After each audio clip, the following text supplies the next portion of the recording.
So good morning. Can everyone hear me? Right. So assuming that everyone can hear me, so I will start the policy dialogue of today. Welcome to the first policy dialogue co-organized by the Department of Asian and Policy Study at the Education University of Hong Kong and the Division of Public Policy, the Hong Kong University of Science and Technology. I'm Shirley Lee. I'm the moderator of today's discussion. So for this year, Professor Anthony Cheung, together with the leading figures in their respective fields, will speak on a series of pressing issues in Hong Kong and the region. And today, Professor Cheung and Professor呂大樂will discuss the prospect of the one country, two systems under the national security law and the new global environment. I think the two speakers need no introduction. We all know them very well. And this is a good thing because otherwise we will need to spend at least 30 minutes to describe their achievement and impact in public policy and academia. They are also the perfect speaker for today's topic.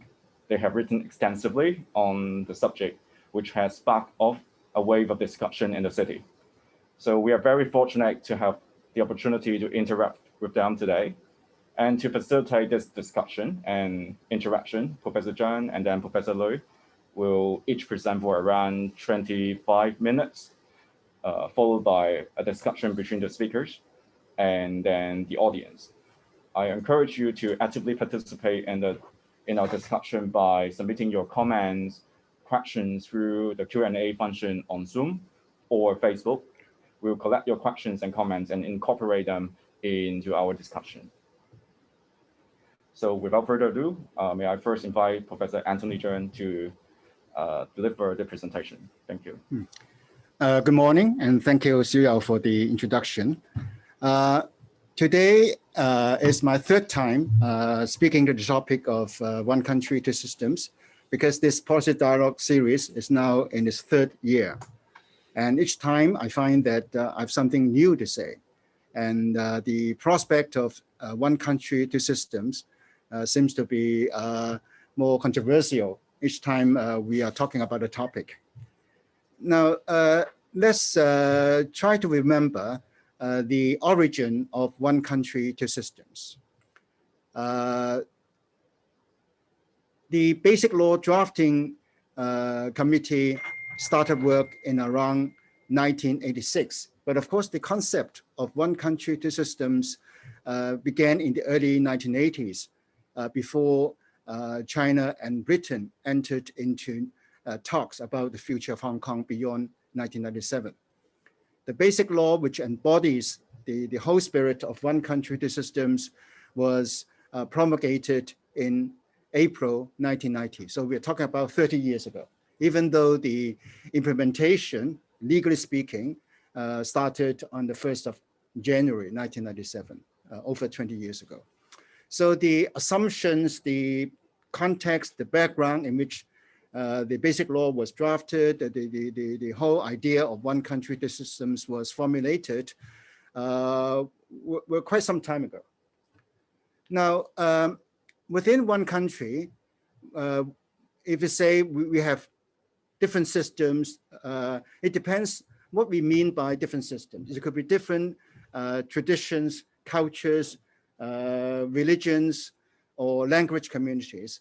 And that is not entirely a new thing. In Europe, in Belgium, the Netherlands, for example, they have different cultural communities. And sometimes this gives rise to tensions, conflicts.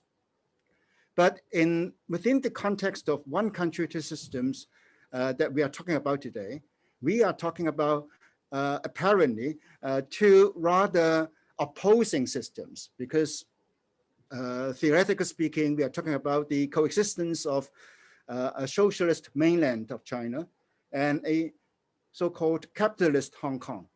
And ideologically, the two could be said to be quite opposing systems.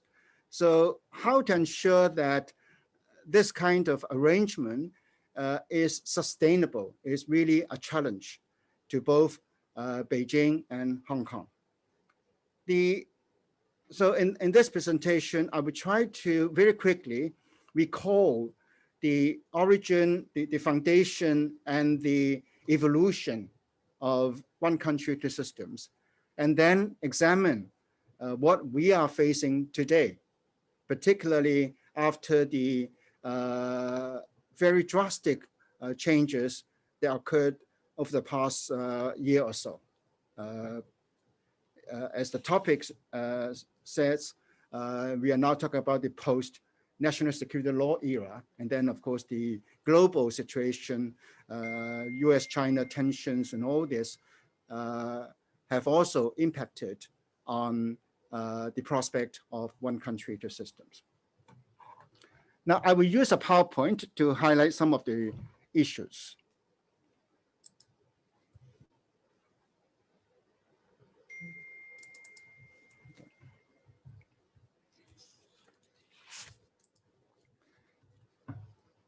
The why and how of one country, two systems.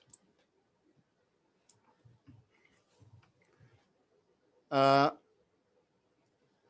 you look at the PRC Constitution, Article 31, that allows the National People's Congress to decide on the specific systems that could be adopted for a special administrative region of Hong Kong, of China.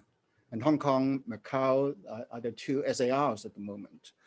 The idea of one country, two systems actually began when Beijing considered the way forward if one day there could be unification of Taiwan with the mainland. So that was the origin.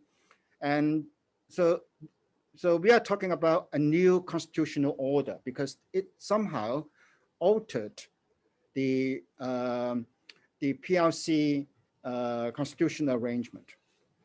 Secondly, for Hong Kong, it preserved the status quo of Hong Kong as it existed in the 1980s, of course, with suitable modifications regarding the political system, regarding some other things. But largely, the message was to provide for continuity. So a question of political settlement. It also recognized the importance of Hong Kong as a role model for economic development of the mainland at a time when China was just starting reform and opening up. And Hong Kong's value was very much treasured. And I remember Deng Xiaoping said, let's have more Hong Kongs in China. And finally, based on one country, two systems, the basic law was drafted. And if you look at the basic law, basically, it says that it implements the principle of one country, two systems.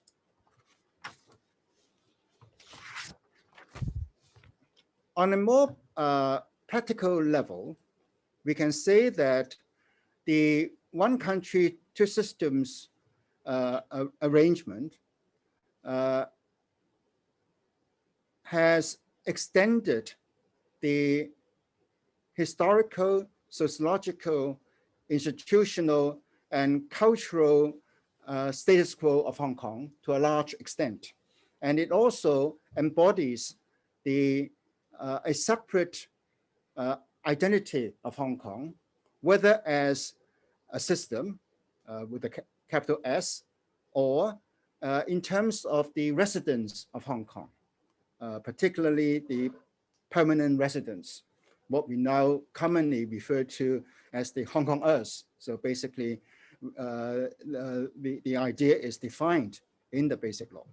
So we can say that this one country, two systems idea has allowed Hong Kong to continue with its British legacy in terms of institutional design, our civil service, the legal system, and many other things. And the degree of autonomy enjoyed by Hong Kong under British rule was largely used as the reference in the drafting of the basic law to define how autonomous Hong Kong would be beyond 1997. And and Hong Kong as a separate entity in terms of an SAR. So it sort of ensures that Hong Kongers, Hong Kong people, will feel that they have systems, they have institutions which they can take pride in. In the basic law, I just run through the most important thing. The system of Hong Kong, the institutions, economic system, the social system, even some public matters, public systems arrangements like education, sports, all these are defined. The degree of autonomy, the relationship between the center and the SAR is defined. The Hong Kong permanent resident status is also defined, even in terms of political rights, in terms of the right to elect, the right to stand for election, and so on. And externally, Hong Kong can have an identity as Hong Kong, China, to allow it to take part in international forum and even to enter into international agreement. For example, on aviation, on trade matters, including signing a free trade arrangement. And Hong Kong, China is also an entity that joins the WTO. In fact, Hong Kong joined the WTO, which was formerly GATT, before China gained access to WTO. So that all this formed part of the background. Now, tensions between the two systems started almost after 1997. And I would describe that as a process, whether you like it or not, a process of uneasiness. The two sides trying to accommodate the other side. They try to live out the spirit of one country, two systems, which was quite novel an idea at that time. Now, on the Hong Kong side, I can detect tensions, anxieties almost from day one. I remember back in 1998, the SAR government introduced a new medium of instruction policy, which said that some schools in junior secondary have to teach in Chinese, basically Cantonese in oral language, as the medium of instruction. And then those students, teachers or parents, they're so worried, are we losing the English language advantage of Hong Kong? So, and then of course, later on people debate about what's the status of Cantonese, Hong Kong heritage, the cultural issues, collective memory. So a process of local assertiveness after 1997. And then gradually, because of some controversial issues like Article 23 legislation on national security, later on, the debate about national education, and the most recently, extradition amendment bill, we can detect sentiments of worry or fear about losing certain things, freedoms and other things that are associated with the Hong Kong system. And then, of course, the politics of democratization has been a permanent feature of Hong Kong politics, and also something that borders the relationship between the central government and Hong Kong. And then most lately, all these conflicts have accumulated into a process of political polarization, to the extent that now we use colors to define ourselves, the yellow camp, the blue camp, and so on. And as Hong Kong became more integrated with the mainland, Hong Kong and Macau are now included in the national plan. So in some recent years, people those who are more skeptical or who are more sensitive will worry that are we being planned? Of course, Hong Kong, in terms of its role in the national plan, has its own advantage, has its own aspirations to offer. But these are some of the things that we can detect, which will explain the tensions for some people in Hong Kong. Now, okay, so sorry.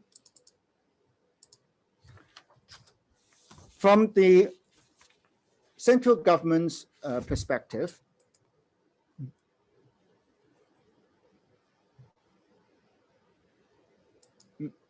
sorry.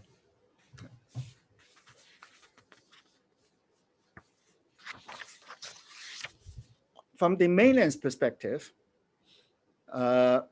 almost from day one after 1997, there is this concern as to whether the hearts and minds of people in Hong Kong have not yet been recovered.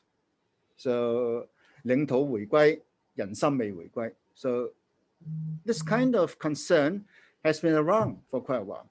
And then because of the failure to legislate Article 23 of the Basic Law, then the concern became a worry as to whether people in Hong Kong have national identity.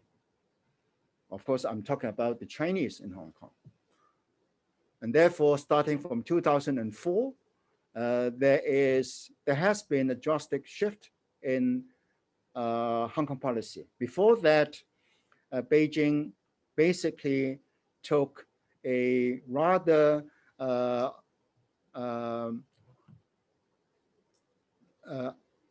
sort of aloof position towards Hong Kong. But now there's more emphasis on participation and even intervention at times. And here I recall the description used by a late member of the Basic Law Drafting Committee, Professor Siu Wei-wan. And he said, 一管到底 in 2004, Beijing has to govern, has to manage Hong Kong. And then later on, concern about the national identity of Hong Kong, whether people in Hong Kong have enough patriotism. And then the debate about national education. Of course, if we look at these things more rationally, we can say these are rather legitimate concerns for the central government of a sovereign state.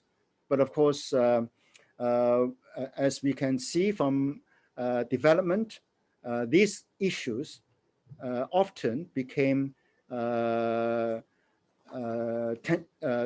points of great tension between Hong Kong and the mainland. And starting from 2014, the Occupy Central movement, then we can see that there is an escalation of tensions, an escalation of concerns on both sides. 2014, the central government issued a white paper on the implementation of one country, two systems, in which it asserted, or in my view, reasserted the notion of comprehensive jurisdiction.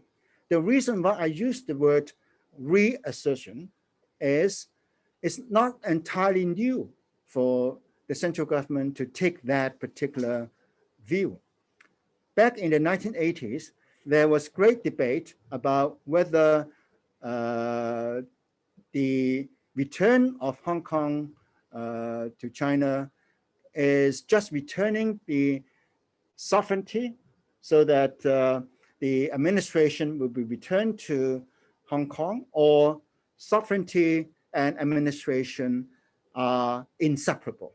And Beijing took the position, of course, that the two are inseparable. In other words, China resumes sovereignty and this right to rule Hong Kong after 1997, and then through the Basic Law to delegate, to devolve authority of self-administration to the SAR government. So to that extent, Beijing was not entirely promulgating something new on Hong Kong. And back in 2016, President Xi Jinping said very clearly that there is a red line. There's absolutely no room for Hong Kong independence, because at that time, there was already some sentiment, of course, very small minority in Hong Kong who raised the issue of independence. And as time moved on, there is increasing concern as to whether Hong Kong has entered a stage of serious unrest, to the extent that Hong Kong would become ungovernable. And what happened over the last year or so seems to have confirmed, at least from Beijing's perspective, that this is not something imagined. It's a real risk to Hong Kong.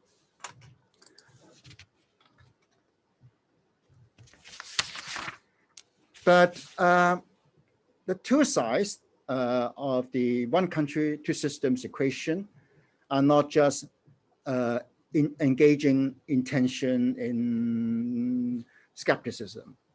There is also the aspect of cooperation and integration between the two systems. In the early years, Hong Kong as a role model and gateway for China. Post 2003, the introduction of CIPA, closer economic partnership agreement, and the mainland offering more economic support to Hong Kong. Hong Kong and Macau being included in the national 5-year plans, and then integration through infrastructure and connectivity projects. For example, high-speed train, the Hong Kong-Zhuhai-Macau bridge, the concept of 1 hour sphere of living for residents within Hong Kong, Macau, and the southern part of China, and regional cooperation and communication. Initially 9+2, the 9 provinces and the 2 SARs. Now we are talking about the Greater Bay Area development, Hong Kong's participation in the National Belt and Road Initiative, and Hong Kong's latest role, as articulated by Premier Li Keqiang a few years ago, serving national needs where Hong Kong is the best, has the best to offer. Of course, we have to reflect from time to time what Hong Kong can offer to national development. So, roughly speaking, until the latest political confrontations in Hong Kong broke out, we could already detect tensions between what I would describe as the two existentialisms, the two modes of existence, the two modes of functioning on the two sides. Culturally speaking, we can detect a sense of defining Hong Kong with the mainland of China as the other, the cultural definition of Hong Kong. Hong Kong is different from China. Okay, in the early days, of course, that kind of definition of the mainland seemed to suggest that, oh, Hong Kong was quite strong economically, while the mainland, at least until the 1980s, seemed to be more backward. Of course, nowadays, the equation is turned around. So we can say that the tensions has become more based on the notion of a weaker Hong Kong facing a very strong mainland, and a subordinate SAR facing a more dominant or a stronger central people's government, which is willing to intervene at times. I would say that this is all a matter of the tension and the pain of integration between the two existentialisms. And sometimes the pain is made more complicated, more complex by some real problems of integration. Hong Kong's capacity is limited. So now since 2003, because of a lot of mainland visitors coming to Hong Kong, therefore, the limited capacity of Hong Kong in terms of transportation, in terms of shopping space, public space, all these issues have become a factor to shape the tension, the clash of identity. And politically speaking, of course, there's this very clear conflict or tension between a nativist perspective of Hong Kong and a more nationalist in terms of Hong Kong as part of China, Hong Kong as part of the PRC, that kind of tension. Now, until last year, when I talked about this issue, I suggested that perhaps we should try to get away from this sort of totally fatalist or very realist perspective. And I suggest that perhaps there could be a third existentialism that can transcend existing existentialism. And of course, nobody had anticipated what happened in Hong Kong over the last year or so. Now, this is a diagram showing how people in Hong Kong would identify themselves. And it's based on the polls conducted by the public opinion polls program of the University of Hong Kong since 1997 until the middle of last year or late last year. And we can see that those who identify themselves as Hong Konger or Hong Konger in China have grown almost overwhelmingly in proportion. And basically, if we look at these graphs, those who identify themselves as Hong Konger represent about or more than 55% of the respondents, and those identifying themselves as Hong Konger in China, roughly 23%. So altogether, more than 78% or roughly 80%. Now, this is quite different from the situation in previous years, particularly before 2012 or 13. So this is something for attention. Now, last year is a game changer for Hong Kong and for the prospect of one country, two systems. Now, I won't go into the detail here, but just let us remember what had happened. The anti-extradition protest, what happened in July 1st last year, the storming of the Legislative Council by the more radical protesters, whom I would describe as separatists. And that's something raising much concern in Beijing. October 1st, National Day, when Hong Kong celebrated, or when China celebrated the 70th anniversary of the founding of the PRC, Hong Kong went through one of its most chaotic days, most violent days in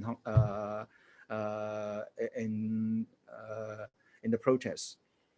And by the end of October last year, the Central Committee of the CCP decided that Hong Kong has to establish a sound legal system and enforcement mechanism for safeguarding national security. So that was the background to the new national security law. Now, there are different ways of interpreting the protests in Hong Kong.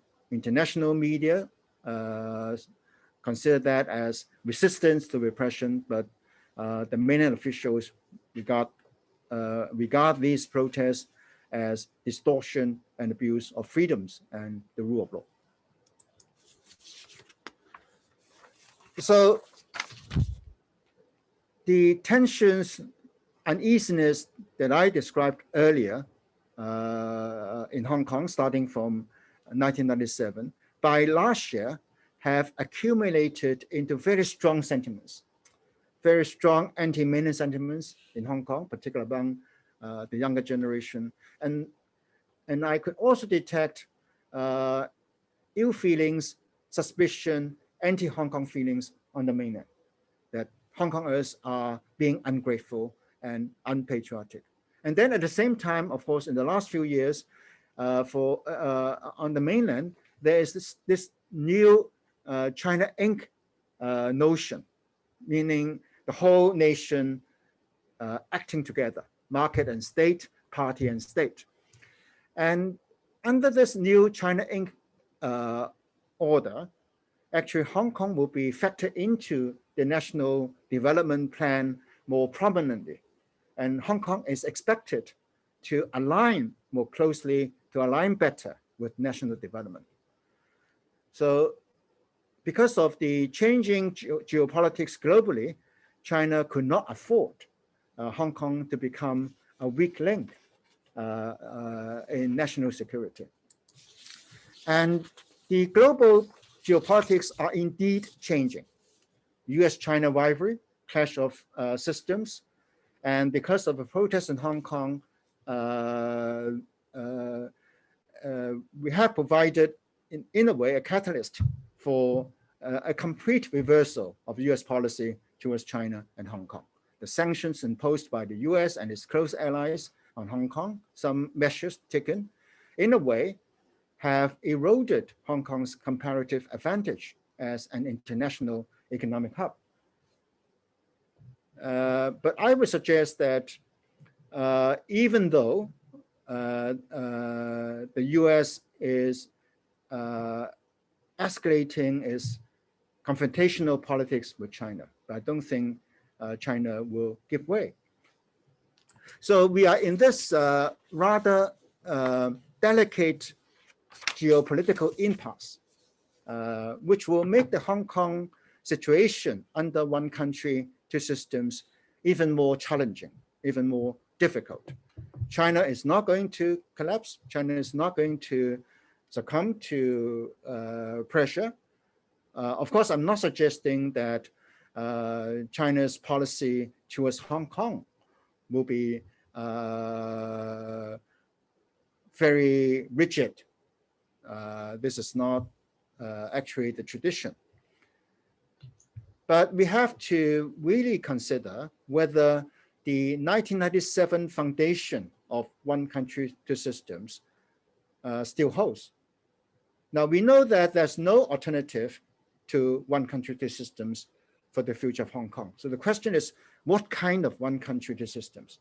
How would the two systems coexist and interact and collaborate on a win-win situation? And the tension or the future relationship between the two existentialisms will also be something critical to the prospect. So my suggestion here is that in order to reboot one country, two systems, we have to find a new routine based on the changing context, the changing circumstances, and the changing equation between the two sides. There are caveats. The Hong Kong people must be very clear that Hong Kong is China's Hong Kong. But at the same time, if Hong Kong cannot maintain its characteristic as a kind of East-West hybridity, then Hong Kong seems to have no extra value. So how can Hong Kong add extra value to China's development? So that's a challenge as well. So on the one hand, we are part of China. On the other hand, we need to be something more special that would distinguish Hong Kong from other cities on the mainland. And for Beijing, I think the choice is also very simple, whether it's direct rule of Hong Kong or whether under one country, two systems, there can be a kind of credible local administration with sufficient local support. So democracy is something that cannot be avoided, even if we settle with some kind of partial democracy. But that must be a form of system that can work better. The threat to one country, two systems, we have talked sufficiently about the tensions, the distrust on between the two sides. Hong Kong's relative value to the nation also seems to be on decline. In the early 1990s, Hong Kong's GDP represents close to 30% of China's. Today is less than 3%.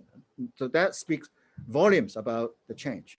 Nativism, Hong Kong nativism versus rising mainland nationalism. And then, of course, the sanctions imposed by the US and some Western nations. And the growing lack of confidence in Hong Kong institutions. Now, sometimes it's not, when people talk about the erosion of Hong Kong institutions, it may not be something entirely real. It may be perceived erosion, but still that is a cause for great concern and for uncertainty. For example, in recent weeks in Hong Kong, we are talking about whether we still have judicial independence. In my view, the judiciary is as vigilant, as independent as before in relative sense and compared to other developed systems. But in Hong Kong, because of politics, because of anxiety, there is this perceived sense that, oh, the judiciary may not be as independent as before. So all this are threats in the sense that because they affect the confidence in the future. So to sum up, we can see that the context in the early 1980s, when one country, two systems was formulated as a principle for dealing with Hong Kong's future, and the situation now are so different. And I won't go into too much detail here because of time, but let me just summarize by saying that back in the 1980s, one country, two systems was more shaped by the past, because at that time, the dominant notion was to preserve the status quo, to preserve how Hong Kong had evolved up to the 1980s, to have continuity in order to keep local and international confidence, and based on that, to accommodate whatever differences there are between the two sides. So the emphasis of one country, two systems was separateness. So very vividly described as the relationship between the well water and the river water. The two kind of waters will not mix, will not interfere. Nowadays, we are more talking about integration. Of course, integration still allowing for differences and integration within the notion of the Greater Bay Area. So one country, two systems now seems to be more shaped by the future. In other words, what we expect the future to be, what we want Hong Kong to be, what we expect China to be in the future. And then based on that kind of expectation, anticipation, to conceptualize the potential value of Hong Kong to the nation, and also to realize the potential threat or disruption to national development, at least from Beijing's perspective. And from Hong Kong's perspective, can Hong Kong still have the room to be different, to display its comparative advantage? And of course, the more challenging question is, what kind of comparative advantage Hong Kong enjoys nowadays and into the future? So these factors about the future, in my view, will be shaping the actual practice of one country, two systems in future years. Thank you very much. All right, thank you, Professor Cheung. So now I will invite Professor Lui to deliver his presentation. Thank you.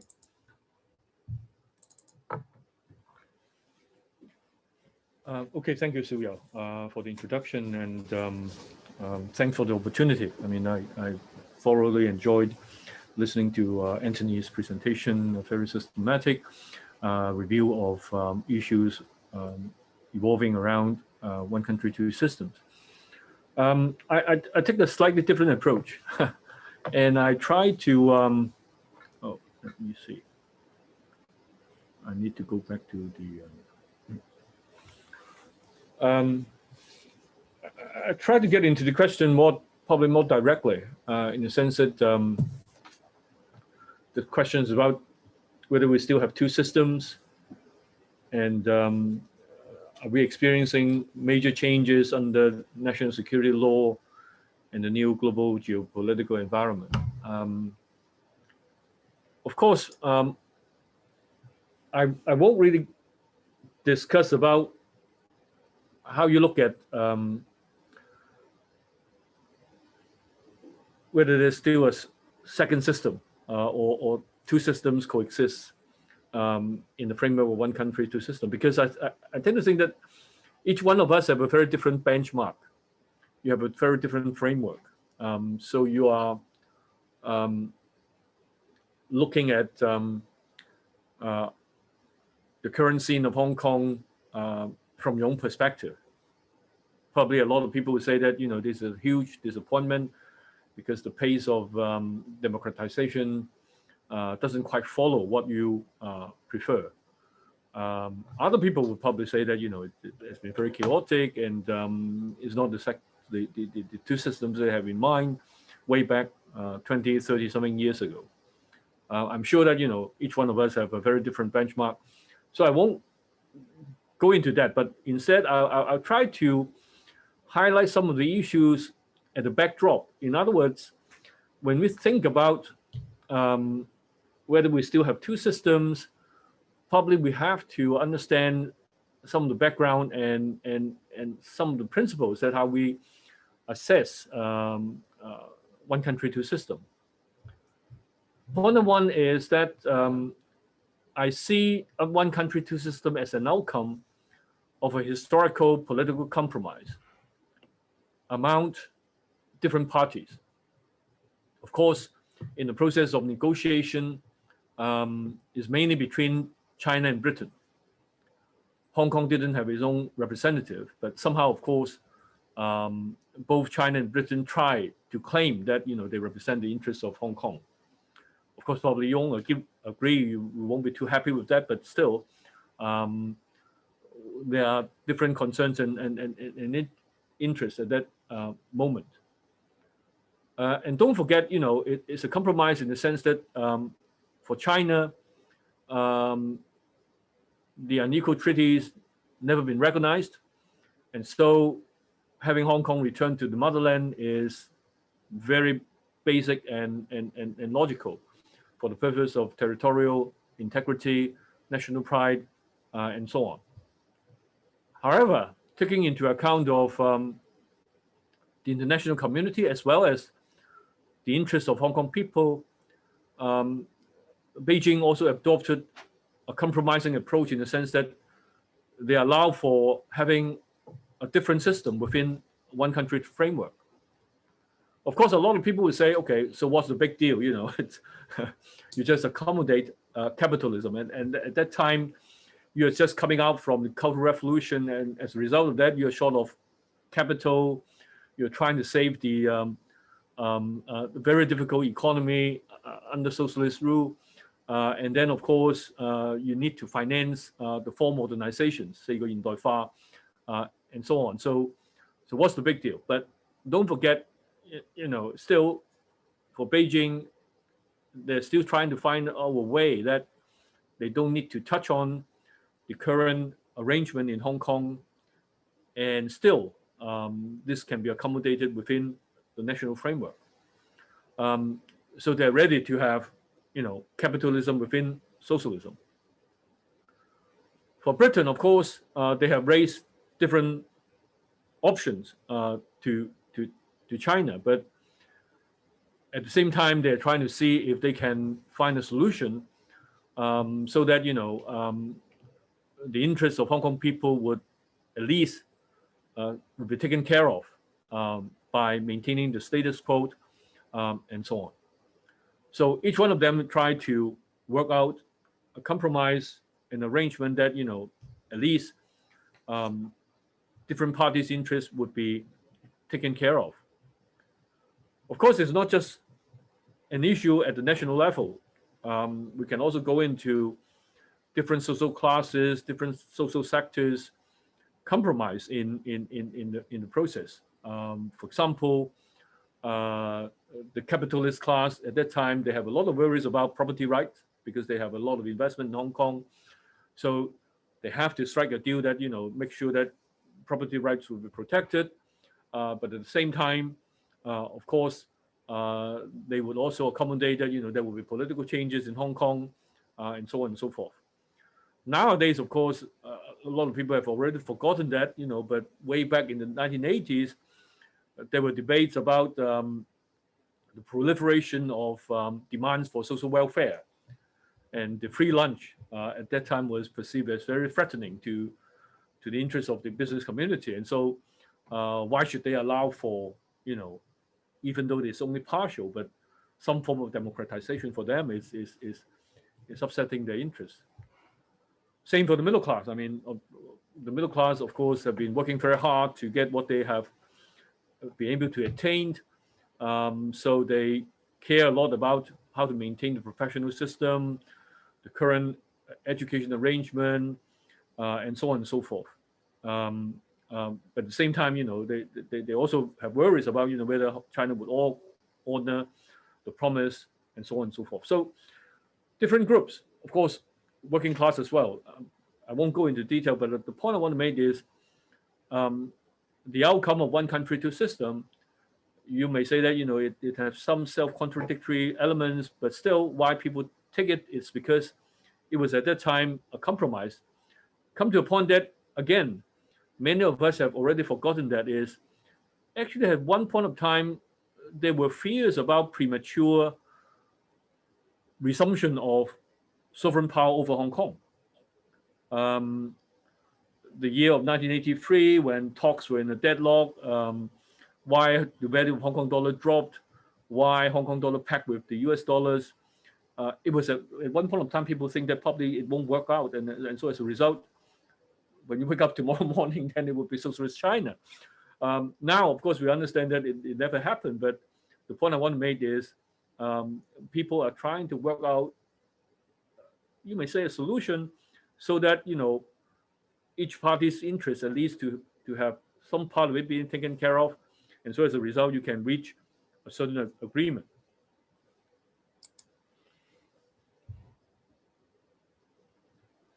That's the part of being a compromise, probably after saying what I've just said. Of course, you say, okay, we take it, we understand.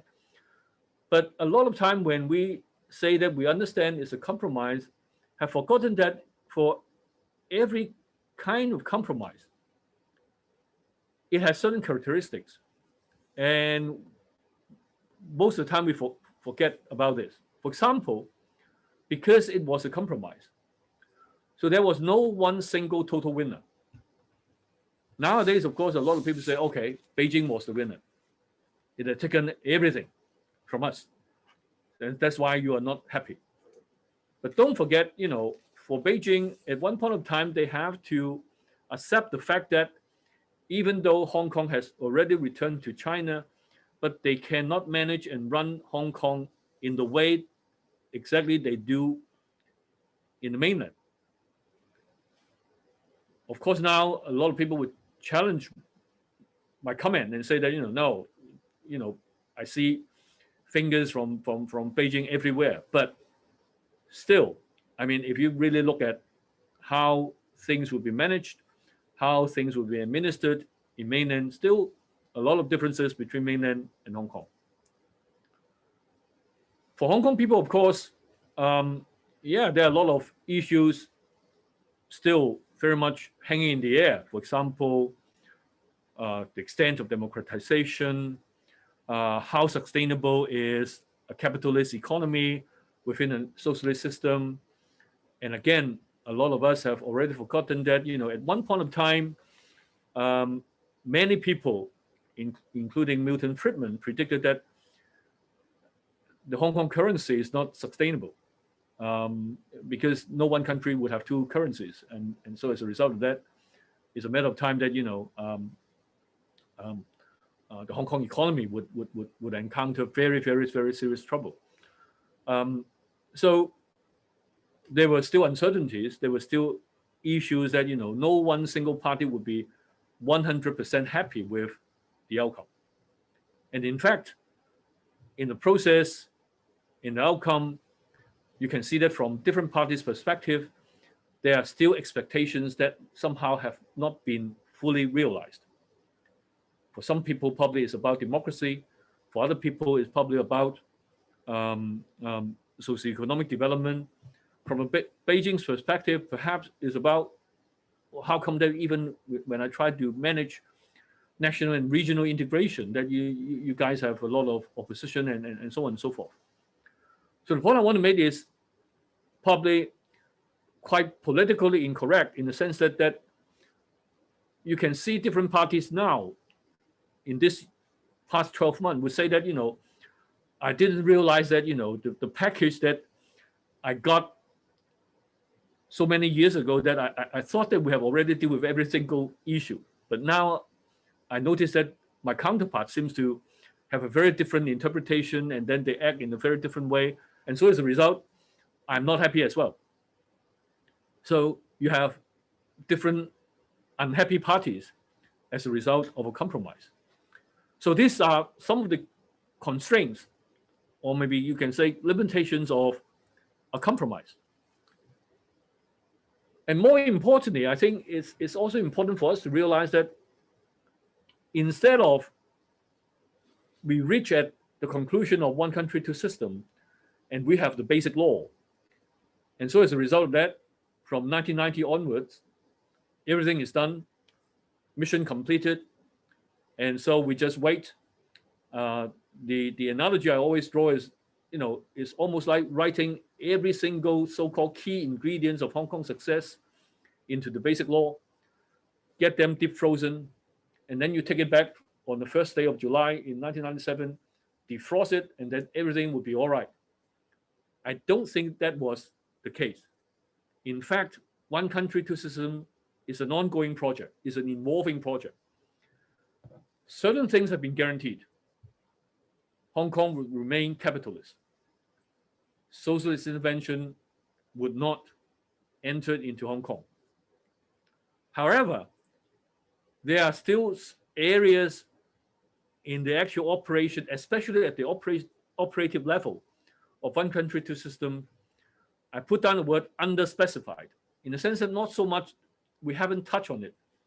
But at that point of time, because of a historical compromise, we haven't really forced ourselves really go into the very, very details and say, we want to spell everything clearly. Perhaps it's difficult to do that, because if you do it in such a way, everything being black and white, then you don't really have any room for maneuvering.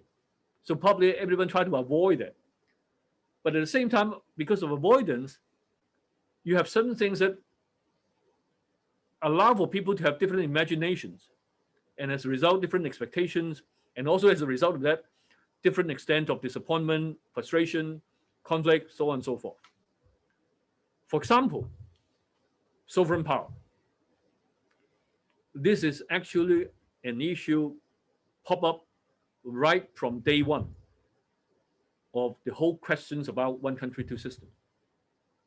For example, when Governor Murray MacLehose visited Beijing, met Deng Xiaoping at that time, MacLehose's strategy at that time was try to blur the 1997 date by telling Deng Xiaoping that he has a proposal of saying all these land lists in the new territories, instead of writing down the 1st of July 1997, you can rephrase it into as long as the British administration is still in force, so that you can avoid the date. Now, with opening of the declassified files in the National Archive in London, we know that MacLehose actually noticed that there are 3 responses from Deng Xiaoping. Deng Xiaoping said, no, I don't like the idea of replacing that phrase. Second, he actually started discussing Hong Kong's future together with Taiwan's future. And third, even though at that time there's no concept called one country, two system, Deng Xiaoping said something like, perhaps, Hong Kong can continue to run its economy, but somehow still under China's sovereignty. So sovereignty issue, or like what Anthony mentioned, in the very early days of the Sino-British negotiations, there were a lot of talks about is only about taking back the sovereignty, that the administration can be continued as if nothing happened. There were proposals like that at that time. But every time when you touch on that issue, China's position is very clear. Same thing in the drafting of basic law, of course, the issues about whether the People's Liberation Army should have their garrison station in Hong Kong. Again, even though that it was interpreted as simply being symbolic, it is important as a realization of resumption of sovereignty. So the issue of sovereign power is always around. And you cannot simply assume that because we can continue to have horse racing and we can have ballroom dancing, and so sovereign power is no more than just a small thing at the backdrop of one country, two system. It is not important. This is probably too imaginative. Equally interesting about the compromise at that time is, if you look at basic law, actually there were not a lot of details about the central government and SAR relations. There were talks about you cannot touch the reserve. There were talks about you can't tax Hong Kong. There were a lot of safeguards against measures of having mainland representative organizations to claim having a representative status and station in Hong Kong. But a lot of these things about protecting the Hong Kong public finance, protecting the economy, protecting property rights, and it was rather ambiguous about, to what extent the central government continued to be a central government. The SAR government, you like it or not, is a local. Of course, it's special, but still is local. So how are we going to work it out? I tend to think that, there were a lot of vague areas, sometimes even ambiguous. But you cannot, by saying that because of that, that's why I think, China's sovereign rights and powers over Hong Kong should be of secondary importance. It's always of primary importance in that context. And therefore, in the process, of course, this is an issue that we need to see how to continue the project as an ongoing project to work it out, what would be the most beneficial way, what would be the most mutually agreeable way to sort out that kind of relations. Equally important, of course, is the changing environment and new challenges. And Anthony, of course, have already touched on that issue about regional integration, national integration, whether you build a speed rail, whether, the flow of people between the two places and so on. All these are posing new challenges to us.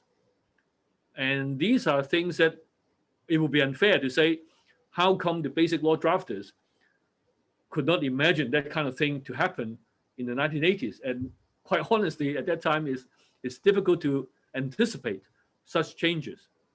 And that's why, it is painful, but at the same time, very unfortunate that in the process of encountering all these changes, including the building of speed rail and so on, instead of finding a way out within the existing framework, it turned out to be, each party just stay to their own original position and say, no, I'm not going to find a new imaginative way to work it out. So I do tend to think that, it is important for us to look into the question about how to manage one country, two system. It requires a lot of skills, a lot of imaginations, and also a lot of hard work in taking up the issue of management.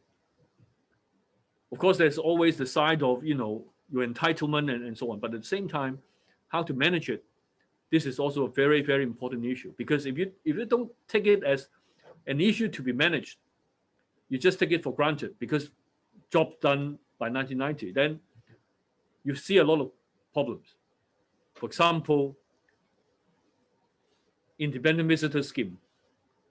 When you have 50 million, 55 million mainland visitors coming to Hong Kong a year, it's a big challenge. It's overloading.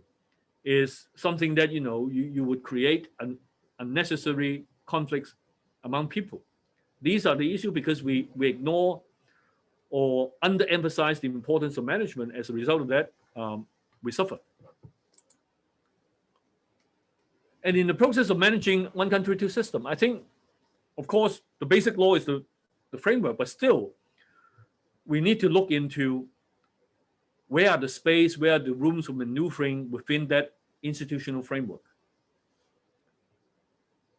Instead of seeing it as, everything is pre-given, everything should take to the literal meaning of the word and so on and so forth, we are imposing unnecessary constraints and restrictions on the way we cope with new challenges.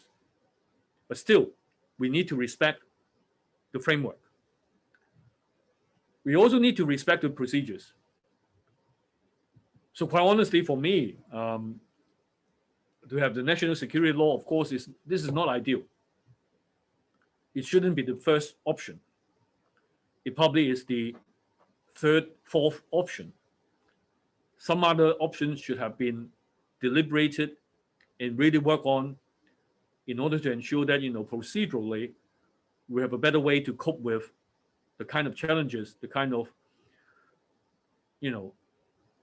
instability created in the process of confrontation. So we need to look at procedures. But at the same time, if you really want to have the institution and procedures to work, every single party in the process need to follow certain norms of behavior. And this is also a major challenge to us at the present moment, is I've seen a lot of behavior that I didn't see in the early days. I must confess that, I'm 60-something years old, but in the first 60 years of my life, I don't think that I've recognized the face of judges. I mean, I never care about who are the judges. What do they look like? It's none of my business. Perhaps you can say that, you're stupid because you seem to worship the independence of the court. And so you don't pay attention to the judges. But for me, we seem to have a strong emphasis on respecting the legal procedures. So as a result of that, we don't take it personally. We won't take it as, this is a bad judge, this is a good judge, this is a bad judge making a good judgment, this is good judge making bad judgment. We never do that. But nowadays, we see photos of judges, not only from newspapers or social media messages from one camp.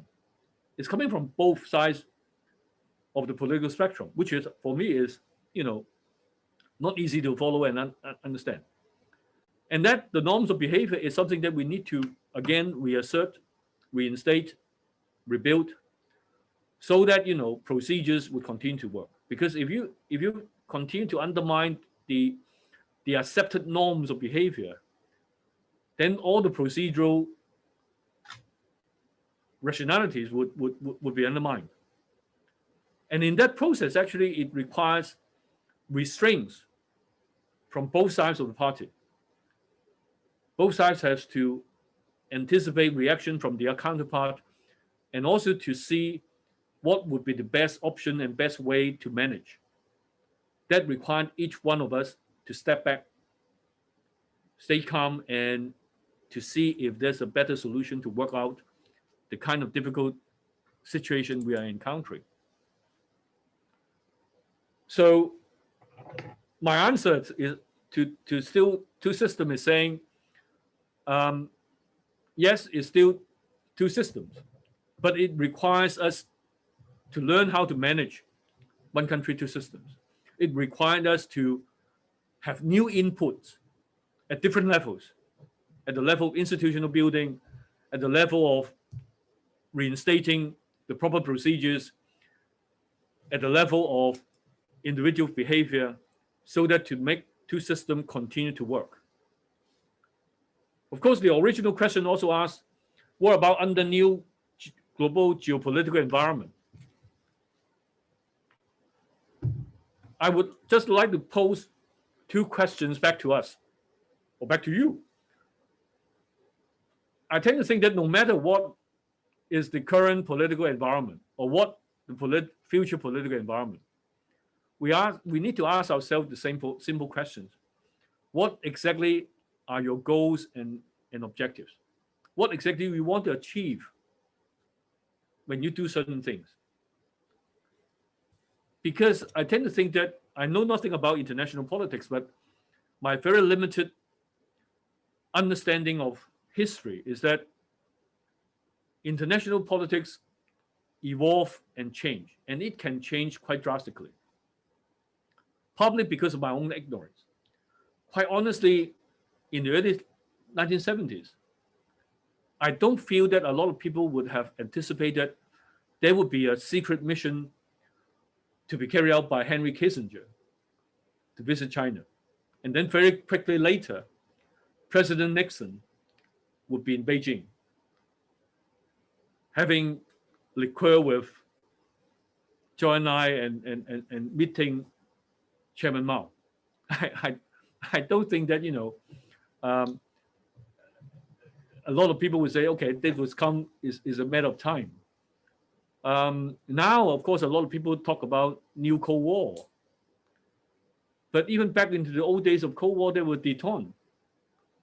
They were up to a certain point that you say that, okay, even for USSR at that time, even for Socialist China at that time, you want to change your strategy. And as a result, you rebuild friendship. Your diehard enemy 2 years ago maybe become people that you will shake hands with. I'm not saying that, these are people, diplomats don't have any integrity, but I just want to say they are changing goalposts and they're changing interpretation and they're changing narratives and so on and so forth. So instead of being led by geopolitical environment, I do think that no matter what's your political persuasion, still the same basic questions. When you do or promote certain things, what exactly you want to do, what exactly you want to achieve in the short, medium, and long run. So we need to be honest to ourselves.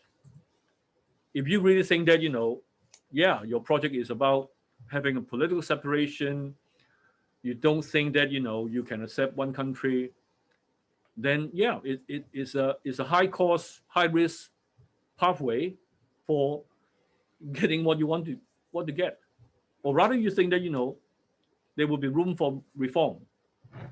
There will be rooms for talks. There will be rooms for gradual changes.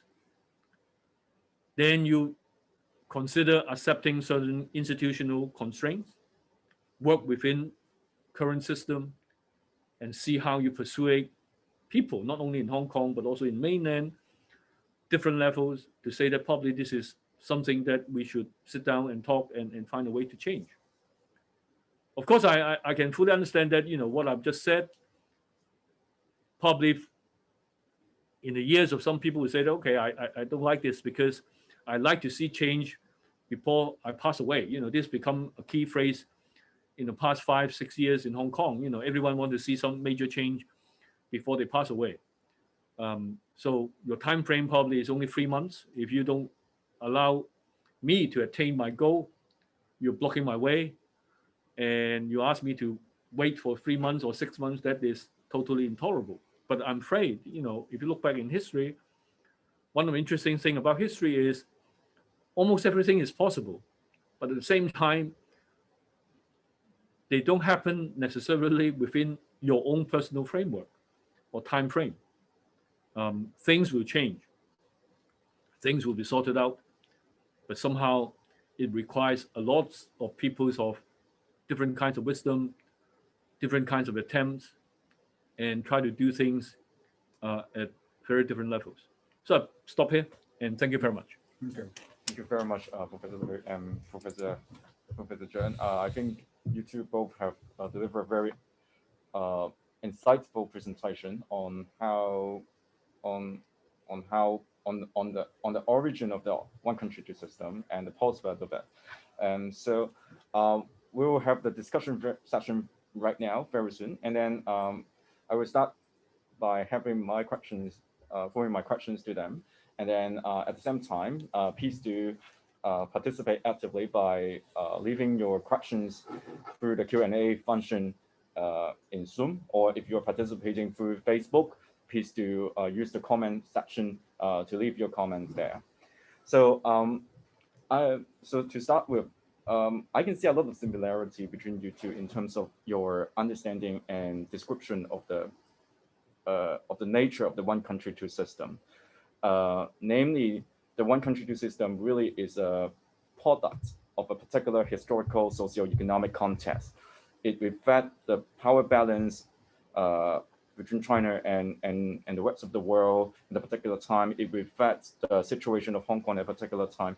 So, and that was somehow like the origin of the one country two system. And then you also kind of agree that, well, this one country two system framework required significant change because time has changed, the condition has changed, and therefore we need some major changes to the one country two system. Preserving everything that make Hong Kong successful is not realistic.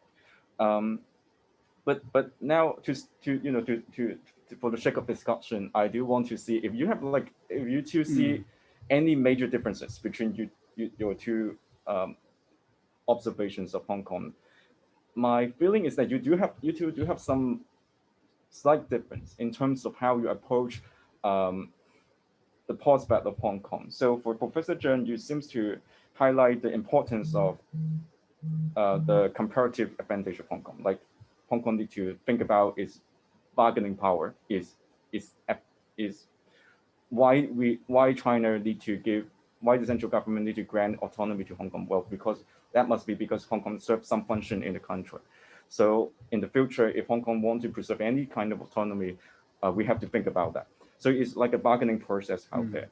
And then for Professor Liu, you seem to focus on norms, that there are some procedures, and if everyone, and these procedures are good, and therefore if everyone can exercise restraint, then we can achieve a win-win situation. So, well, this is only my observation, but I'm interested in, like after listening to both presentations, what do you see, as the major differences between you two? Maybe let me respond first. Well, partly because Professor Liu and I, we have been friends for quite a while, quite a long time. So we do understand each other. Therefore, I don't think that there are sort of basic differences between how we two look at the history of one country two systems or the future of one country two systems. Of course, in our presentations, we have approached the topic from slightly different pathways, if you like.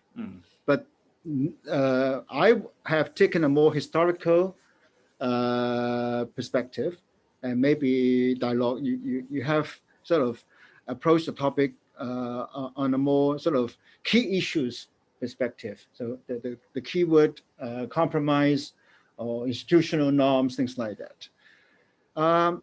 But I agree that one country two systems ultimately is about accommodation, mutual accommodation of differences, and therefore that involves compromise, that involves patience, that involves a mutual understanding of the difficulties for both sides.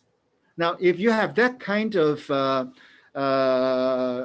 mutual acceptance, then it's easier to practice a compromise, which essentially is about putting two existentialisms with different legacy, with different perception perhaps, together. But I can detect one major difference between having this kind of mutual accommodation idea back in the 1980s and now. I think in the 1980s, both sides knew very well what the key problem was. And the key problem was to preserve the status quo. But of course, the two sides have different parameters, different constraints, different notions of what is best. But still, the problem was quite clear for both sides. So you can argue there was a consensus. But right now, what is the consensus? To me, it seems there's more disparity between the mainland and Hong Kong, and between the Central People's Government and Hong Kong. So that's one difference. And my second point would be, because we are talking about a compromise or a settlement, therefore, you have to assume that there are differences. Otherwise, you don't talk about compromise or settlement. So differences are normal. Of course, you don't allow the differences to grow to such an extent that they will become totally disruptive, destructive. So how do we accommodate differences? We need good faith. We need certain rules of engagement, as if in a war, rules of engagement, so that you don't go beyond the lines. So there is still a broad scope of anticipated behavior or acts which you would sort of, even though you don't like it, but you understand. And I remember once when I talked to young people, I think it was only a year ago, about the situation in Hong Kong. So I used this analogy, which I learned from a marriage counselor. So two persons sort of gradually coming to a decision to get married. So the counselor said, before you get married, make sure you know what the negative elements of the other side are. So you fully understand what you are getting into. But once you have got married, try to appreciate the positive elements. It's not as though they don't have negative elements, but try to appreciate the positive side. Try to give more benefit of the doubt. If you can do that, the marriage can last long. And I think the same applies to whether international relations or in this case, one country, two systems. Well, I think Anthony has just touched on a very important point in the sense that throughout the process of negotiation, in the process of drafting basic law, in all the way in the transition into 1997 and then beyond, inevitably, there will be different interests and different agenda. So we are not talking about some sort of consensus at that sort of level. But back into the 1980s, you like it or not, somehow I think different parties have a certain extent of consensus at the operational level, that you are aware of what you really want to get out of the discussion. For example, now, of course, I made a lot of criticism on that. At least you say, okay, I want to keep the status quo. I want to have certain key features to be retained. And then let's see how this would be worked out. Now, I think the challenge for all of us is, what is the Hong Kong agenda? Now it seems that no one would really like to get into that kind of discussion, and so as a result of that, we are busy with different topics. Nowadays in Hong Kong, a hot topic probably lasts for 4 days, and then we move to another topic instead of going back and say, let's sit back and think about what is the larger issue or the larger picture of our discussion, so that we can see if we can agree on certain things. even though that we continue to be different afterwards. I try to win the election. I'll try to be in power, but still we can accept certain things. So quite true. I mean, one of the friends in the website, yeah, now we have a lot of confrontations and upsetting of rule of the game, and as a result of that, institution doesn't seem to work in the way that it used to be. But this is something that probably we won't have a immediate solution. But my gut feeling is, at the end of the day, each one of us have to be honest to ourselves. What exactly you want to deal with? What is the Hong Kong question? Despite our differences, what exactly is the kind of things that you would say, okay, up to a certain point, we will stop the fight and move on, so that in the next round, probably I will come back and be able to win. Instead of now we chose a way of just dragging on, move on a new topic, so that we don't need to go back and to the starting point and see if really find a way to deal with ABC, that kind of thing. But that's the Hong Kong atmosphere. I mean, every 4 days we're being carried away by another topic without going back to the original thing and see, what have we done with that. On our differences, I don't see any difference in terms of our views and so on. But I do think, I think we're short of time, because I do think that Anthony has been developing the idea about the two existentialisms, and it touched on the issue that I haven't covered, is gradually Beijing and Hong Kong, each side actually develop a different interpretation of the Hong Kong issue. It's not just interpretation, but also the understanding, including, probably now rolling back on each side of us have already forgotten that, why 35 years ago that guy had to say something like that, why you're making that kind of concession, why you think that, this is doable.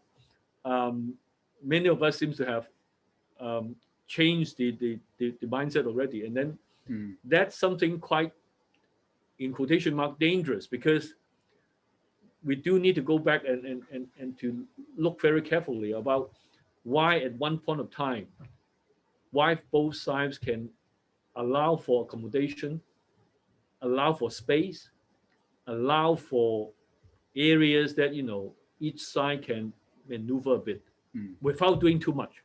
Because if it's just about one-sided maneuvering and you stepping over, then of course you would have conflict and arguments.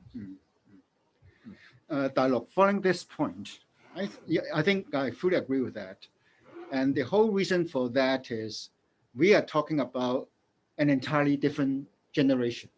I mean, back in the 1980s, our generation, or involving our parent generation, the way we look at things will be so different from what the current sort of younger generation looks at things. And similarly, on the mainland, those officials who were in charge of Hong Kong matters, some of them have already passed away. And here on the mainland, the new generation, they may not understand why their parent or grandparent generation have dealt with Hong Kong in the way they did. And similarly for the younger generation in Hong Kong. So to that extent, I think the fact that we are now confronting a major crisis in one country, two systems, trying to look at it more philosophically, is good, because this is something we have to confront. Times have changed, the context have changed. The assumptions might be so different. The economic situation of China, mainland China versus Hong Kong was so different in the past compared to today, and other factors have changed. So therefore, using the notion of consensus that we used early on, because in the 80s, somehow there was some kind of broad consensus. So the question now is there still a consensus? Of course, we don't assume that it was the same kind of consensus as in 30 years ago or 40 years ago. So let the current generation, those who are living out the present time, we have to confront the crisis. It's not just one side win, the other side totally lost situation. So let's be very frank with the challenges we are facing, the problems we are facing, and then let's try our best to find a consensus. So to that extent, given that we cannot avoid the tensions, this outbreak of this appointment, maybe on different sides, so let's confront the issue. Okay, thank you very much. I think I can definitely, so both of you talk about the importance of developing consensus, although right now we are seeing that, well, that consensus is not there. And I can also definitely sympathize with both of your understanding that, well, the one country two system is something that we have to hold on to. We have to have it. It is like the only hope of that we might have for our future, in the sense that because that play a very important role in building the consensus. You have to have some framework. You have to have some normative constraint on both sides. But I can also understand why, so there are so much disagreement over this, and many people are now having doubts on the one country two system. And I think that's essentially because people have different understanding over some key factors. One is, I think whenever we talk about the one country two system, we have like three major questions that we have to ask. I think people have similar understanding, at least for us right now. We have similar understanding on Hong Kong, the situation in Hong Kong, like the identity differences. And then, but I think I see very big difference over how we see China, the central government, how willing they are to compromise. And so, well, we have already got a lot of questions. So so let's move to the questions. Okay. And see what the people have for us. Now, the first question, Professor Lu have somehow addressed that. So the first question talk about the institutional breakdown. That essentially, I think we have touched on that. That we don't have a consensus right now. Both sides, different spectrum of the society. Don't really have a consensus over what type of institutional norms we should uphold. So I think we have touched on that very briefly. So let's go over the questions. So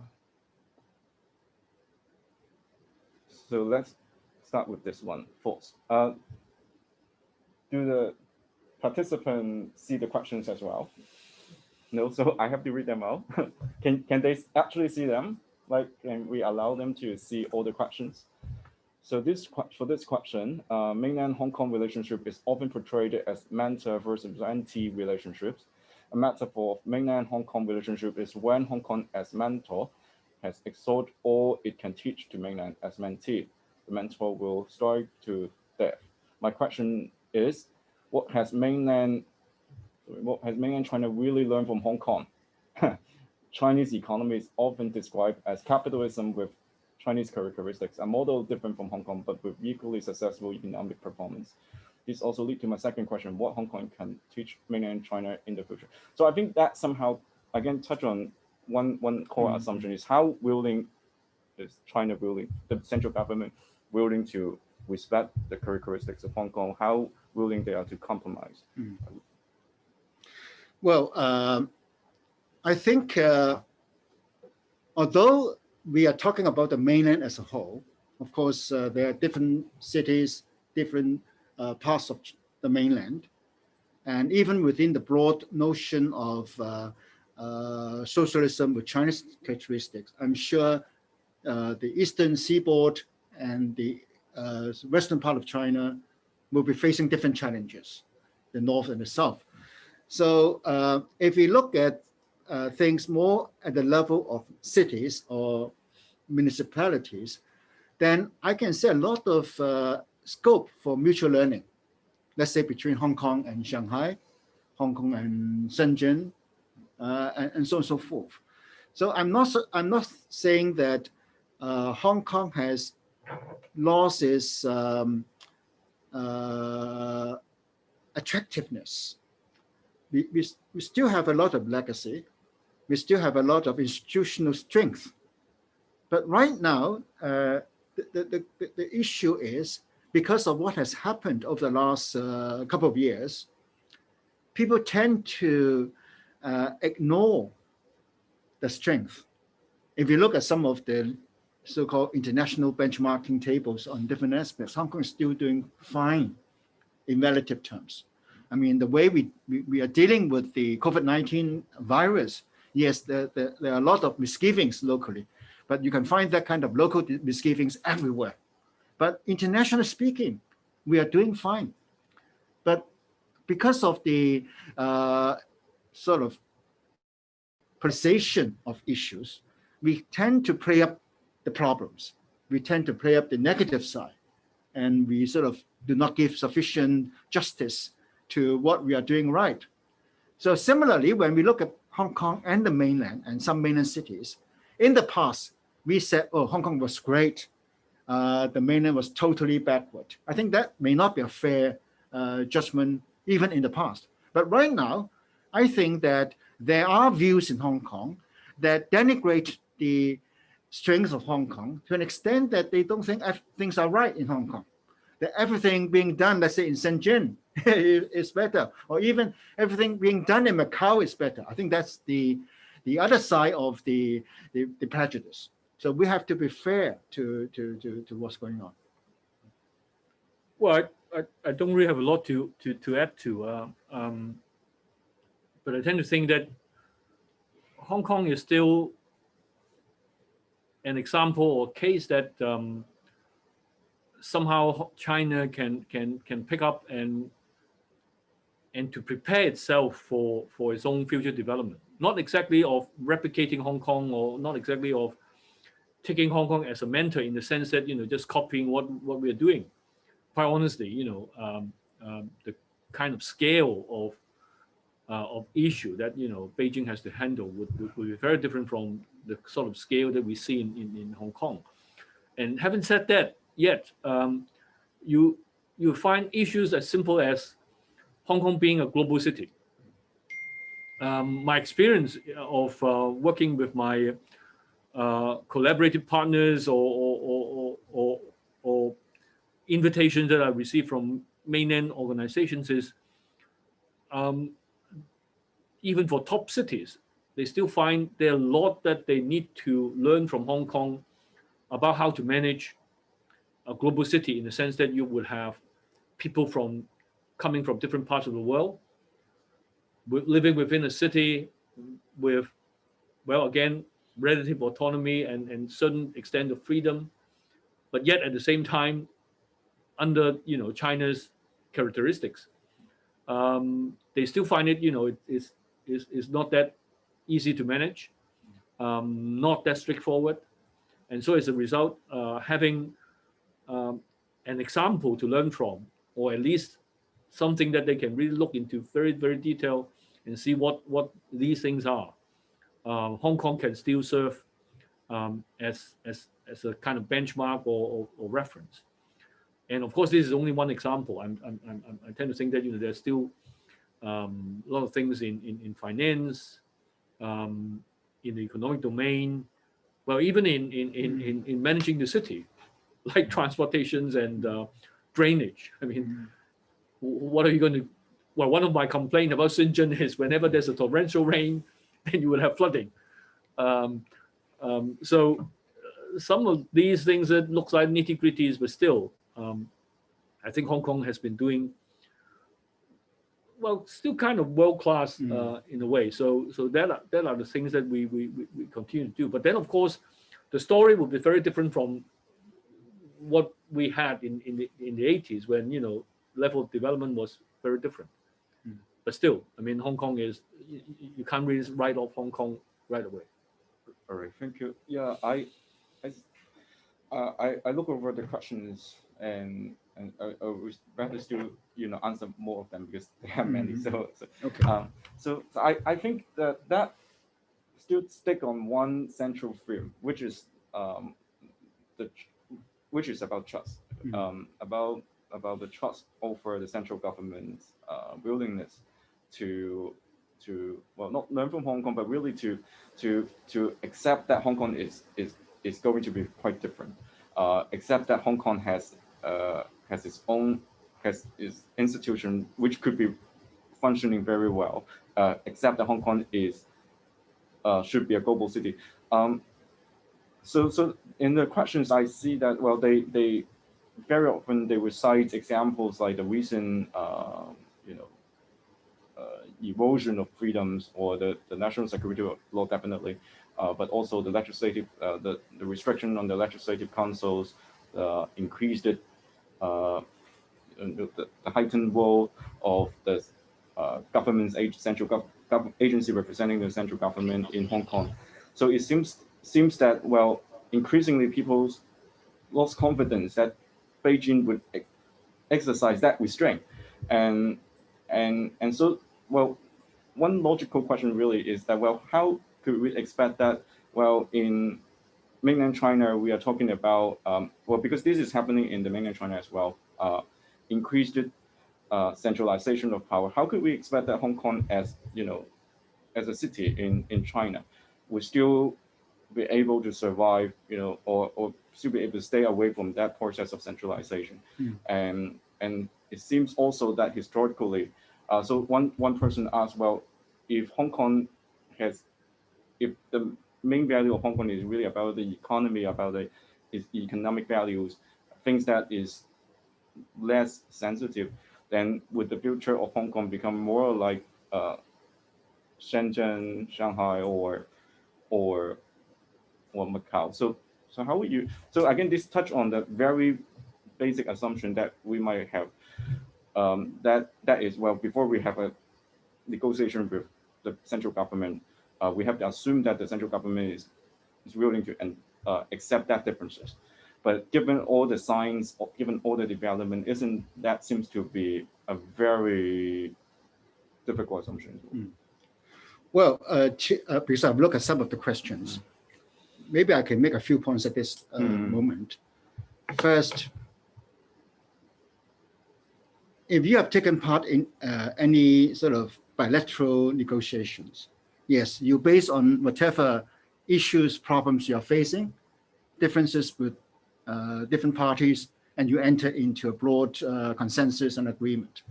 But you can never predict what will happen in the longer run after the agreement has been agreed and taken into practice, because the practice process, the implementation stage, is still full of uncertainties, new factors that will impact on the process of implementation. In other words, when you agree to do certain things, you don't even know what the long-term future will be, because it's something beyond you, for the next generation, for the generation after the next generation. So that when Deng Xiaoping said, okay, let's have one country, two systems, I mean, he did not have a clue as to what China would look like 30 years later, 40 years later, what Hong Kong might look like. But of course, at that point in time in the 1980s, one country, two systems seemed to be the best solution. So I would not suggest looking at things in terms of how we adapt to one country, two systems, because one country, two systems is about practicing. You don't just adapt as if, you have got a very clear sort of objective benchmark and you just follow it and then things will be fine. It's not like that, because you have to live out one country, two systems. This is only a philosophy, a principle. There may be still a lot of gaps to be filled by real life, and we have to live with that. Now, there are a lot of conspiracy theories around in the world, in Hong Kong. And we are not unique. I mean, lack of trust in government, in institutions, in the media, and so on and so forth. Hong Kong is not unique. Every country, the UK, the US, every country has a fair share of these anxieties. And in terms of the low level of trust in institutions, probably Hong Kong is not the worst either.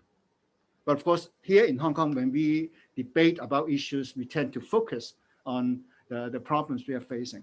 But of course, the low level of trust in different societies may be attributable to different factors. So the unique factors in Hong Kong that we are now focusing on may have more to do with how we practice one country, two systems. And I don't buy conspiracy theory that, okay, when Beijing agreed to have one country, two systems for Hong Kong, there was already a conspiracy theory that this is warm water boiling the frog. Everything was pre-planned, designed, so that now is the time for Beijing to to harvest the achievement. Now it's time to kill Hong Kong. I don't subscribe to that kind of conspiracy theory. Of course, there are distrust on both sides. There's distrust on both sides, and if the level of distrust is so high for different reasons, then there will be explosion, there will be distrust, breeding further distrust, and then ultimately a sense of total loss of confidence in the other side, and therefore whatever things done by the other side will be so negatively perceived, so that it's so difficult to come to some kind of mutual understanding. I think it's important to recognize that, there are distrusts from day one. That's why, you need to work out the basic law. You need to work out all this compromise. Is exactly because way back even in the 1980s, it has a lot of reservations, have a lot of distrust, and so people work on certain means to cope with distrust. You can't say that, because of distrust, so that's the end of the conversation, and so it's finished. Even with distrust, you can still work out certain ways to contain, to reduce distrust, and then to move forward. I think that's one important thing. The second important thing is, I think we got to be honest to ourselves. So what the question I posed towards the end of my presentation is, what exactly is the objective? I mean, nowadays in Hong Kong, it's so casual that, you would say, I don't recognize legitimacy of the People's Republic, but still, I would like to join the election, and I would like to join the campaign. I will work within the system, and so on. It's contradictory. If you want to do certain things against that government, you need to take a very different path.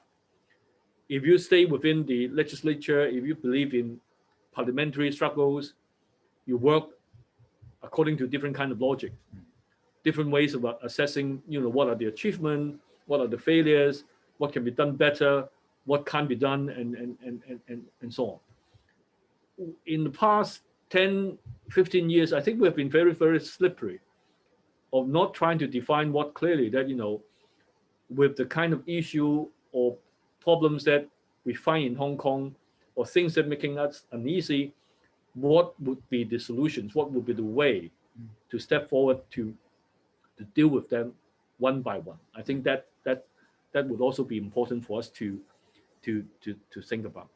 All right, thank you. So just a follow-up questions I have seen from the audience. So we talk about trust, we talk about consensus, we talk about mainland China, and now let's briefly talk about Hong Kong, because in the building of consensus, we still have to, as Professor Lui, you mentioned, you have to have an agenda, you have to know what you want, but that's come to another worry of the people.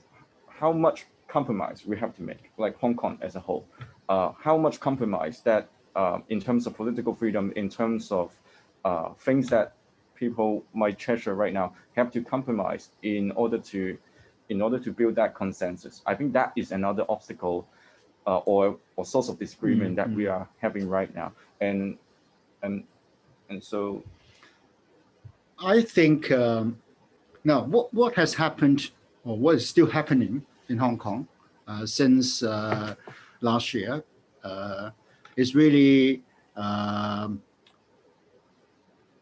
tragedy in my view, because it's pushed mutual distrust almost to the extreme, so that you don't have any trust in the other party. But normally, for any society to function, actually you need both. You need trust, sufficient mutual trust so that things can be done. You need collective action from people, even with different views, different values. We still need mutual, you need cooperation, you need sufficient goodwill. But at the same time, you need a certain dose of distrust.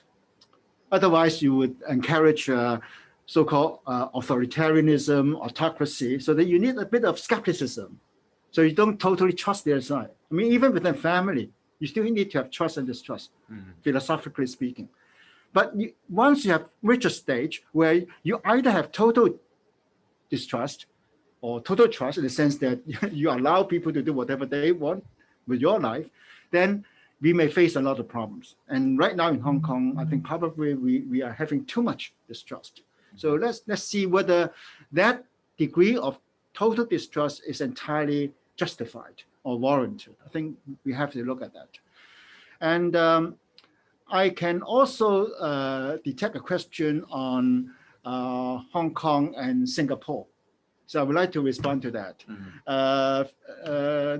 Several years ago, when I was still in government, when I was Secretary for Transport and Housing, once I met my counterpart from Singapore, the Minister of Transport. And then when we chatted over lunch, and then he said, well, because at that time, in Hong Kong, we were debating about the shortage in housing, and I was just launching the long-term housing strategy. So I told my counterpart, I said, well, this week, this major newspaper in Hong Kong is running a series of articles about how great public housing is in Singapore, that people in Hong Kong said, well, we should simply borrow the Singapore model. Of course, we can't just borrow another model because we have different contexts, different local conditions. And I did not expect my counterpart to respond to me this way. And he said, Anthony, perhaps we should exchange our journalists. So apparently, some media in Singapore are saying, well, why don't we learn something from Hong Kong, even in terms of housing? So I think very often in Hong Kong or in any country, when we look at others, we only see the positive things about others. We don't see the worries of the others. In Chinese, 家家有本難念的經. Every family has a difficult Bible. So I think let's not just play up the positive things, because we know that there are also issues that they face as well on a day-to-day basis. And similarly, while we are sort of agonizing over many problems in Hong Kong, but without the disruption, the serious disruption of what happened over the last few months, the protests and the violence, but back to a more normal situation. Actually, a lot of foreigners, they think highly of Hong Kong. I mean, yes, our housing situation is terrible, but they still feel that there's something positive about Hong Kong. I remember 7 years ago, I talked to a young teacher in Tokyo, and he said, I said, do you visit Hong Kong every now and then? He said, I come to Hong Kong every weekend. He goes to Mong Kok to see what's new. It's like Hong Kong people going to Tokyo, going to Korea or to Taipei over the weekend. So I think if we take a broader, a more open mind, maybe we can appreciate more things. Oh, the only thing that I have worry about it is some kind of self-fulfilling prophecy. I can see, the impact of national security law. I mean, for a lot of people that, suddenly things sounds very sensitive, and as a result of that, you don't really have your previous sense of security. But at the same time, I mean, when we exercise our freedom, when we exercise our freedom of speech, freedom of act, whatever, we do it with a purpose.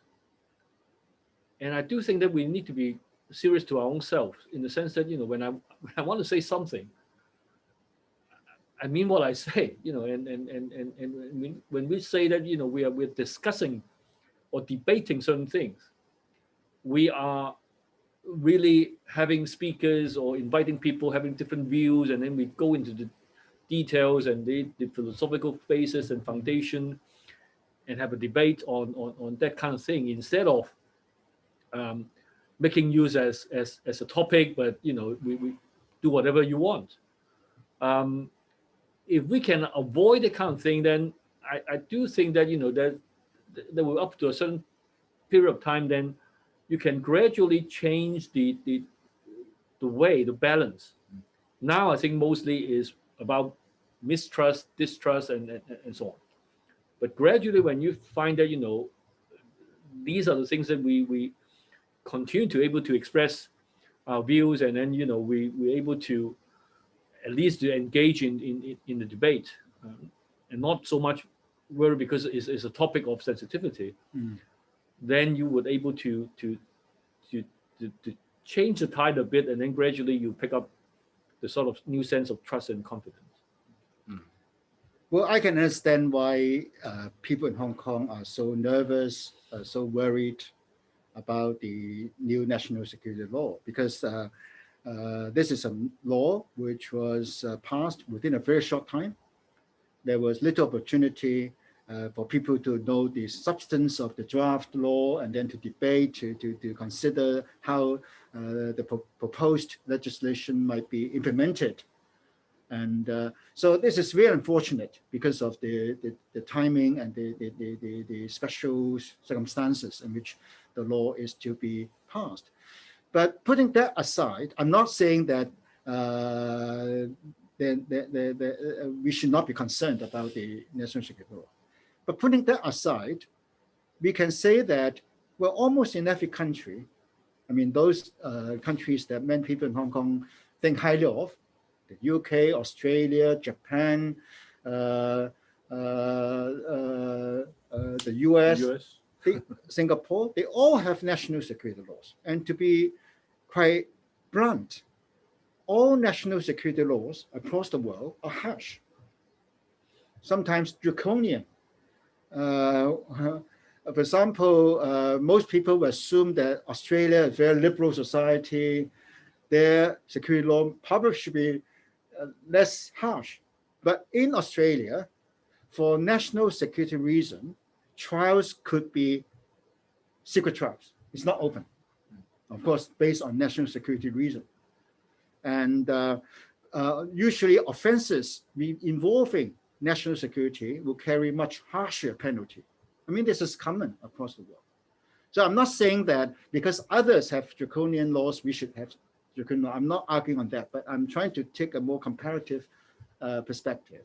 So having security law, in a way, may not be the most problematic. The issue more is how do you enforce the national security law, whether in the process of enforcing the law, new problems are created. And that's why I raised a warning a month ago. I said, if you look at overseas experience, US after 9/11, sometimes national security issues could be weaponized. I mean, right now, some Western countries, they're targeting so-called or alleged infiltration or influence by China. So they are also using national security reason.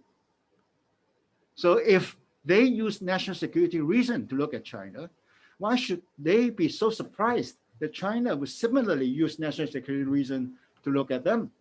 So if we take a broader perspective, perhaps we can try to understand what the real concerns are. And if some concerns are not fully called for, we should perhaps find room for better communication, better understanding of things. All right.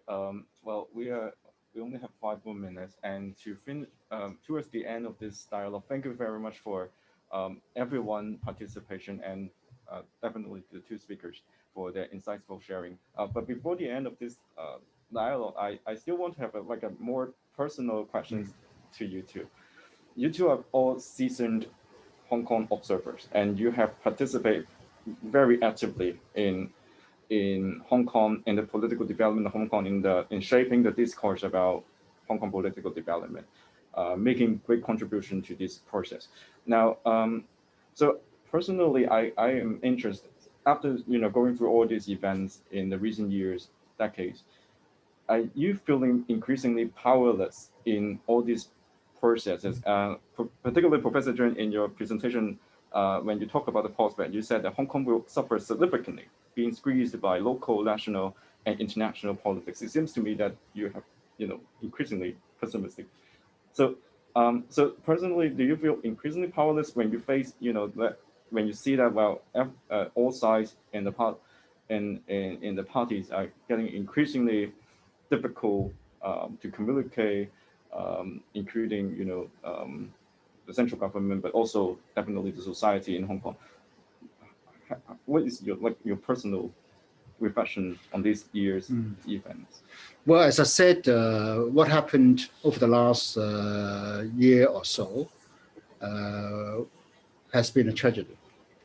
Things did not need to have been pushed to such an extent.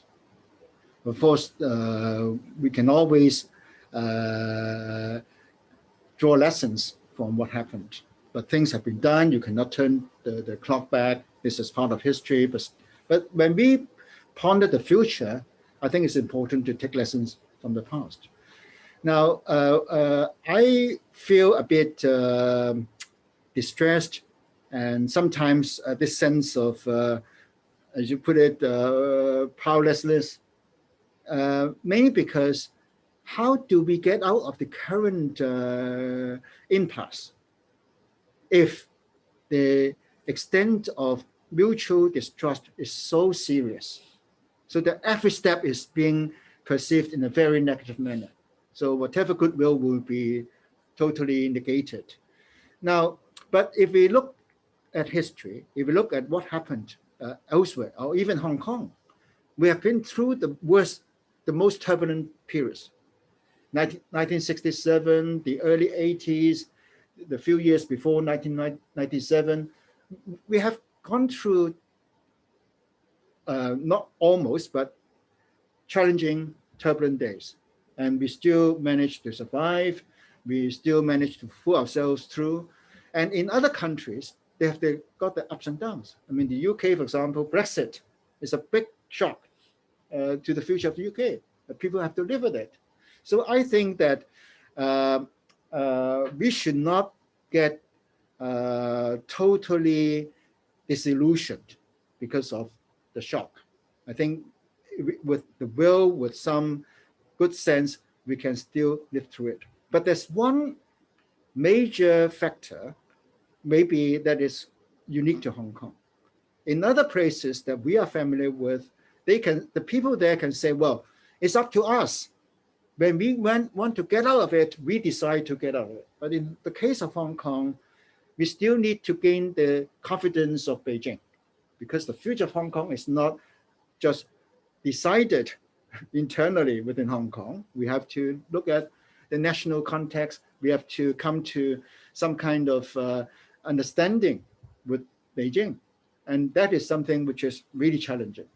And therefore, we must gain sufficient confidence or trust of Beijing in order to push things forward. Well, I tend to think that, people have to accept that, you take one thing at a time, you get one at a time. Way back in the 1970s, when we were participants of social movements under colonial rule, even up to 1978, 1979, would anyone think that, there would be democratization in Hong Kong? Not really. I mean, it's a very, very closed system.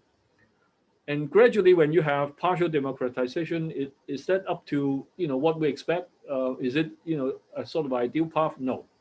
It have a lot of disappointments. There's a lot of things that you should have done better, and so on and so forth.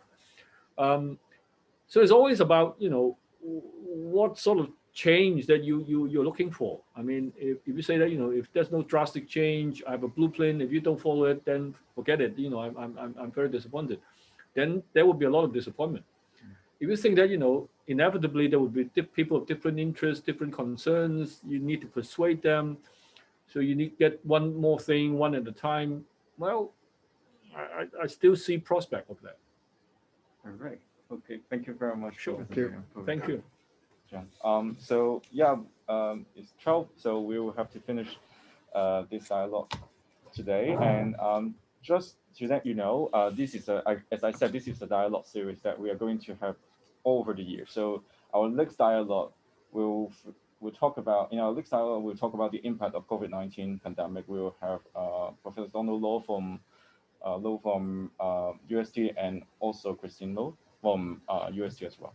So it will take place on November 14th. I am looking forward to seeing you again. And also, before we finish, I wish to thank all the supporting staff members who made this dialogue series possible. Molly, Johnny here at EdUHK, and also Fiona from the UST.